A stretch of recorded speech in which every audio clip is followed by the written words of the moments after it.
welcome to today's episode of the Balanced Approach podcast. I'm your host, Louis Padian. I hope that you're doing well and are enjoying the podcast and the topics we've covered so far.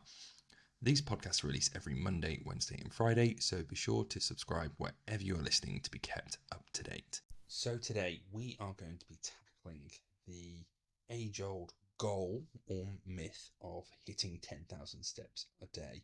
Is it a magical number for optimal health? Or is it a bit more nuanced than that? So first, let's kick off with why actually we measure steps. And whilst it's not a perfect metric, steps can be a really valuable tool for increasing or measuring physical activity. It's usually a good premise for how active people are on how many steps they do on average per day.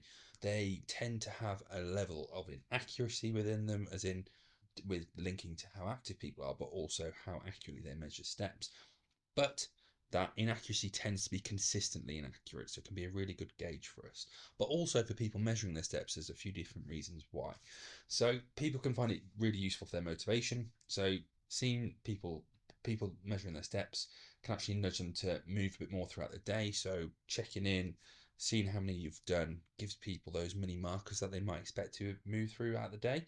So it can really give them an encouraging feeling of surpassing a certain target and seeing how that builds throughout the day. So if they've been sat down for too long, they might say, right, I might just go for a short walk, aim for a certain amount of steps, and it can be really motivating on that front. It also, in partner with that, has a real part of awareness. They can raise people's awareness around their daily activity levels, helping them identify areas or time periods of inactivity where they might be sat for long periods and maybe use that to try and improve that. Or they might see that actually they spend most of their day sitting and they can squeeze maybe before or after work areas of physical activity in throughout the day. So we know that physical activity is really, really closely associated with better long-term health outcomes. And so we know that if we're monitoring it, we can manage it and then we can adjust it to move in the right direction for us. So the 10,000 step goal is the one that's often thrown around, people hitting their 10,000 steps a day. So where does it actually come from? Is it evidence-based? And it actually originated from Japan in the 1960s with the launch of the actual pedometer. So probably the one that you used to put on your lip, on your clip, on your belt.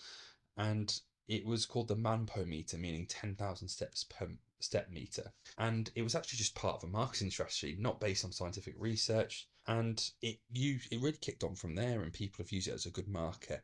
And it's something that I might set with clients regularly, and it can be really useful, but it isn't actually evidence-based. So you don't actually need to hit 10,000 steps per day, and we'll actually have a look at what the research says in a second, but it can be really overwhelming for a lot of people. A lot of people that I sit down with in clinics in the NHS or in my private work with clients, they might not be anywhere near that 10,000 steps, and it's really easy to slip into a mindset of going, well, I'm so far away, what's the point of even trying? And actually, when we look at the research and actually setting smaller, more attainable goals, so if someone's currently hitting 1,000 steps a day, hitting 2,000 steps a day might only seem like 1,000 steps a day, but it's doubling their level of activity essentially. So it's moving them a lot closer to where they might want to be. And a lot of people, 10,000 steps a day might not be attainable. They might not have the amount of time in the day to actually achieve that. Some people might regularly hit 15,000 steps a day, but it's about being more mindful, having that awareness and using it as motivation, as we just discussed. So what are the benefits of being more active? So with hitting sort of arbitrary goal like 10,000 steps, reduce risk of chronic diseases, helps manage weight, lowers blood pressure, improve people's blood sugar control, reduce the risk of heart disease, type 2 diabetes, and some cancers as well. It can help people with their mental health. So we know that being more active, getting outside can boost people's mood, reduce the amount of stress that they feel, or help them work off a bit of that stress and actually enhance their cognitive function, so it can actually help with productivity day to day. So whilst alongside the actual movement part of it, but being outside, it has a huge benefit as well. We know with things like what we call forest bathing, spending time in greenery outside in nature, has huge links to positive mental health and physical health long term as well. And also walking linked with stronger bones and better strength in general. So actually improves or promotes mobility, reducing the risk of falls, especially in the elderly, which we know can be really detrimental to their long-term health and quality of life. So encouraging walking is a really, really useful tool. Plus, it's really cheap. It's really accessible for most people. But how many should we be aiming for? So 10,000 steps, as we said, it's not actually the magic number. It's not a pass or fail. Research suggests that actually it can have significant benefits just from increasing your daily step count. And it's more in a dose response relationship. So when we have a look at the research, it actually highlights that as we increase our steps, our reducing all cause mortality actually drops as well. So the greater number of steps walked per day, the lower risk of death from all causes tends to be the trend.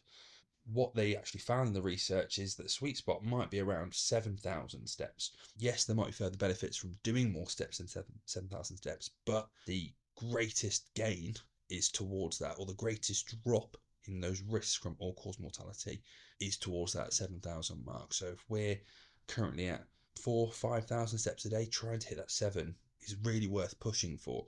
Once you get to that 7 mark, is it worth pushing from 7 to 10? Definitely, but actually you might not get as much gains as you would pushing from that 4,000 to 7,000 as you would from that 7,000 to 10,000.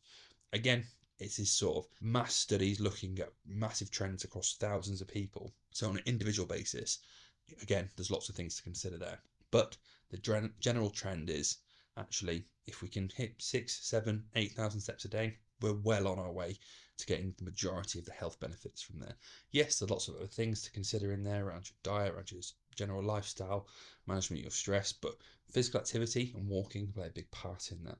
So my simple message at the end of the day is that actually the 10,000 step goal is a bit of a myth, but there is some evidence to support that having a step goal around that 10,000 mark, maybe just a bit below, can actually have huge benefits for people's health. But meet yourself where you're at. When I sit down with a client, we'll assess where they currently are, see if it's actually a suitable tool for us to use to measure their activity, because it might not be accessible for them if it's something they want to do. But we might break that down into smaller steps. So they're currently at 1,000 steps, 2,000 steps. We might say, right, let's try and get an extra 1,000 in, an extra 500 maybe, and build from there, build that consistency. But don't feel overwhelmed if you're currently nowhere near that 10,000 steps mark. Meet yourself where you're at, set a achievable and maintainable goal, and slowly build from there. And you'll see lots of health benefits in regards to your physical health, your mental health, and your overall well-being as well.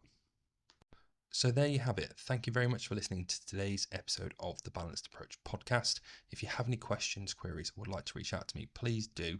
I am at Louis Padian Nutrition, which is at LOUISPADIAN Nutrition on Instagram, Facebook, TikTok, and all other social media platforms. If you're looking for support in achieving your goals and living a healthier, happier, and more balanced life in the process, click the link below and inquire about working with me. Remember to subscribe to the Balanced Approach podcast wherever you're listening for more insightful episodes, and I look forward to speaking to you soon.